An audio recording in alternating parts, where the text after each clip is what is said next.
get out your grammar books, page 145. We're going to be taking a look at participles today. Now, yesterday you should have finished up working on using diagramming adjectives and using adjectives as prepositional phrases. So I hope you completed those, but today you're going to be working on participles. So open up your books to page 145. Now, a participle is a verbal. We've talked about verbals a little bit before when we studied verbs and when we studied nouns. But a verbal is a word that looks like a verb, but it's not the verb of the sentence. It's going to look like a verb, but it's not the verb of the sentence, okay? And a participle is a type of verbal. There are three types of verbals. You've got infinitives, gerunds, and nouns. We've learned about gerunds when we studied nouns because a gerund it will look like a verb, ends in ing, but it always acts as a noun.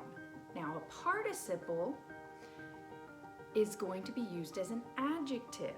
It will look like a verb, but it does the job of an adjective, and it ends in d, ed, t, or en. It can also end in ing, just like gerunds, so you need to be careful. You can't just mark any word that ends in ing as a gerund. You have to make sure, is it acting as an adjective or not? Remember, adjectives modify nouns or pronouns. So if your verb is modifying a noun or a pronoun and it's not the verb of your sentence, then you have a participle, and you're going to mark it like so. Go ahead and take a look at the examples in the blue box. The very first one, Audrey is studying in the library. Now, is studying is the verb in that sentence. That's what Audrey is doing. So that's a verb, even though it ends in ing. Now, let's take a look at the next example. Studying in the library, Audrey lost track of time. Now, if we were to break down that sentence, mark off our prepositional phrases, in the library and of time. Studying, Audrey lost track. All right, now what is Audrey doing in this sentence? What's the verb? Well, the verb is lost. That's what Audrey did. She lost. What did she lose? She lost track. And who did it? Audrey did it. So there's your subject, your verb, lost, it's an action verb, and so your direct object is track. So Audrey lost track. Well, studying. Who was studying? Audrey was studying. So studying modifies Audrey. It's going to describe Audrey. So you would draw an arrow from studying to Audrey. That's known as a participle. It looks like a verb. Can you study? Yes, you can. It's a verb that you typically do, hopefully, in your classes. You study for them. Now, Audrey was doing the studying, but that's not the main thing that she was doing in this sentence. So it's not the main verb of the sentence. It's a verbal. It looks like a verb, but it's modifying or describing Audrey. She was the one that was studying. So it is a participle. The next one, the pirates buried the treasure. Now, what were the pirates doing? They buried something. So that's what the pirates were doing in the sentence. That's the whole point of the sentence, about the pirates burying the treasure. So buried is our verb. Let's look at the next example. We found the buried treasure. Now what's happening in the sentence? Well, what's happening is we found something. Found is our verb. But the word buried is still in there, but it's not our verb. Let's see, we found the buried treasure. Found is our verb. Who found it? We found it. Found is action. We found whom or what? We found treasure. Treasure is our direct object. What kind of treasure? Buried treasure. So buried is an adjective that's describing what kind of treasure we have. It's not a verb in this one. It looks like a verb. It was used as a verb in the last sentence, but it's not a verb in this one. It's being used to describe treasure. So because it's a word that looks like a verb, but it's doing the job of an adjective, we have a participle. All right, it's pretty easy. What you're going to be doing in this exercise, read the sentence, mark your prepositional phrases, find your verb, the main verb of the sentence. What what the sentence is all about. So you're going to have the main verb, double underline it, underline your subject, and then locate your participle. Remember, it will look like a verb. So with this one, you can almost, after you locate your main verb, you can scan the rest of the sentence and find that participle. Find a word that looks like it can do something, and then you're going to draw an arrow to the word that it modifies, to the word that it describes. Today, after you're done with your assignment, I want you to take a screenshot, to take a photo of your page. It needs to be clear so that I can see it. Take a photo of your page, and you're going to email it to Mrs. Collins. Now, you're going to wait till the end of finishing, the end of finishing all of your work, because you're going to be taking several photos of your different jobs that you're supposed to be doing today and sending them to me. So don't send multiple emails, just send the one. All right, once you're done with page 145, go on to page 146, using participial phrases. Using participial phrases. Now you can have a participle and it will be a single word, but you can also have a participial phrase. That will be a much longer group of words. It will have the participle in it, but it will also have modifiers and different things of the participle. Now remember, participles look like verbs, but they're not actually verbs.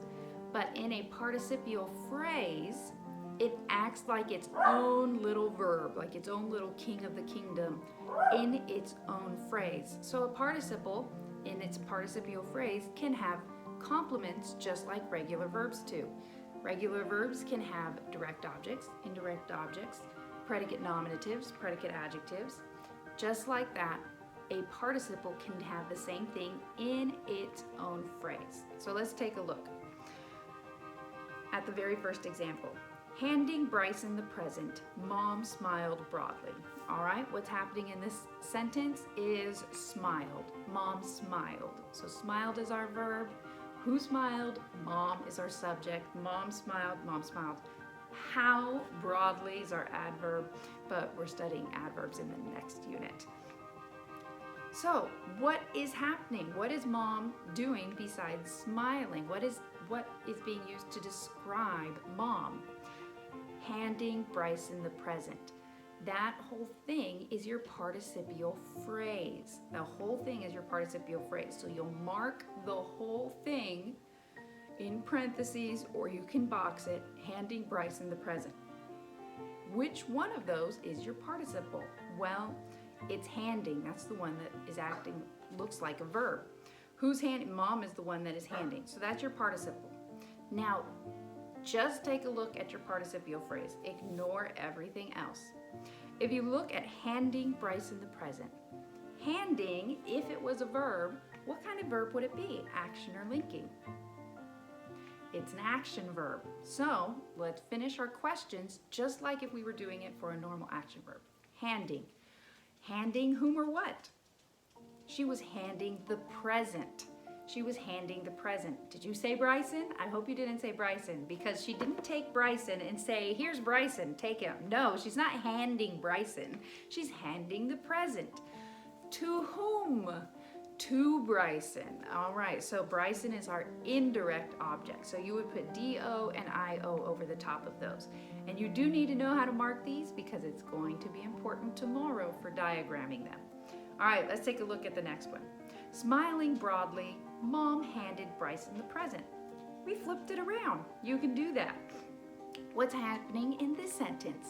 Well, in this sentence, Mom handed Bryson the present. Our verb is handed. Who handed? Mom handed. Handed action. Mom handed whom or what? The present to Bryson, D-O-I-O, just the same way. And how did she do that? You know, what was she doing? Mom, what describes Mom? Smiling broadly. So Mom was standing there smiling broadly, and then she handed Bryson the present. So smiling broadly is just describing what Mom looked like, how Mom looked while she handed Bryson the present. So smiling broadly is our participial phrase. So our participle itself would be which word? Smiling or broadly? Smiling, very good. All right, smiling how? Broadly. Broadly is an adverb because it's modifying a verb or an adjective, so make sure you mark that. Like I said, we'll study adverbs next unit. So you're going to have different participial phrases. Your job for today is to do exercise A. You need to read the sentence, mark your prepositional phrases, underline your verb, double underline your verb, and then box your participial phrase. Put a box around your participial phrase and draw an arrow to the noun or the pronoun that it modifies. So you're going to box your prepositional phrase, draw an arrow to the noun or the pronoun that it modifies.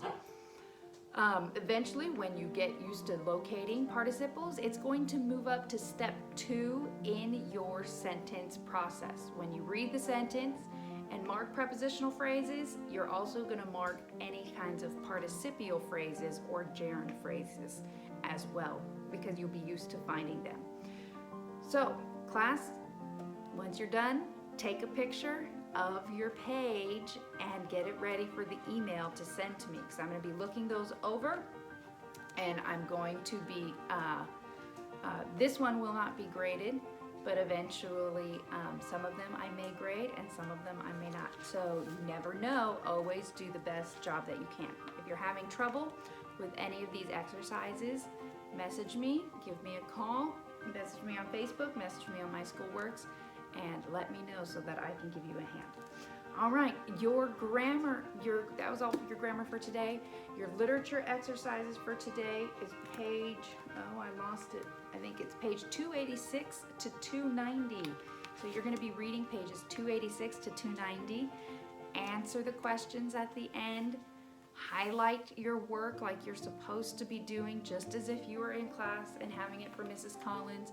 We are going to be starting up quizzes again on our work, so you need to be careful. But today, what I want you to do is, after you're done answering the questions, remember you need to answer them in complete sentence format. They need to be good sentences describing what your answers are in the literature book, okay? So take a picture, or maybe you've been working on the computer, so that's fine too, but take a picture of your work, or if you're doing your questions on the computer, send them in to me, because the literature questions are going to be graded, okay? Literature questions are going to be graded today, taken as a quiz grade, and we're going to move on from there. So you're going to need to take a picture of page 145, page 146 in your grammar books, participles and participial phrases. You're going to need to take a picture of your literature questions when you are done answering them. Send me your answers, because those will be taken as a quiz grade, and I need, they have to be in by the end of the week, okay? Today is the day that they're due, get them done today and take a picture, and I should see a bunch of emails coming in today for it. But the deadline is by the end of the week. We're not going to go beyond that. I'm not going to be looking for work a month later, okay? You need to get them in, or it's a 0. All right, class, if you have any questions about any of your work or how we're going to be moving forward, just give me a call, send me an email, however you do. Have a great day.